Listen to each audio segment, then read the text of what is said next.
Macaulay PH, your passion the lover channel. Mag-subscribe ka na!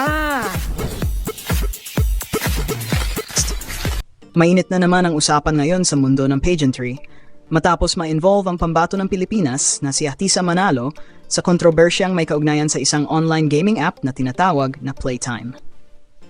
Ayon sa ulat, si Mr. Nawat Itsara Grisil, director ng Miss Universe 2025 pageant, ay tumawag umano sa mga autoridad sa Thailand upang ipa-imbestiga ang naturang app matapos itong mapanood sa ilang promotional content ni Atisa.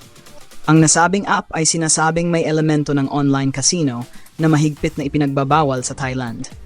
Dahil dito, nagdulot ito ng malaking issue sa social media kung saan maraming netizens, partikular na mula sa Vietnam at Indonesia, ang nagsimulang magbash kay Atisa.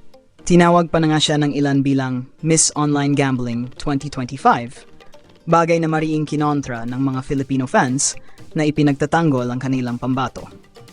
Ayon naman sa ilang source, ang Playtime app ay Philippine-based sponsor na bahagi ng official partners ng Miss Universe 2025 pageant. Bago pa man ito may labas sa publiko, umano'y aprobado na ito ng Miss Universe organization sa pamumuno ng CEO na si Raul Rocha, kaya walang nilabag si Atisa sa kanyang promotional activities.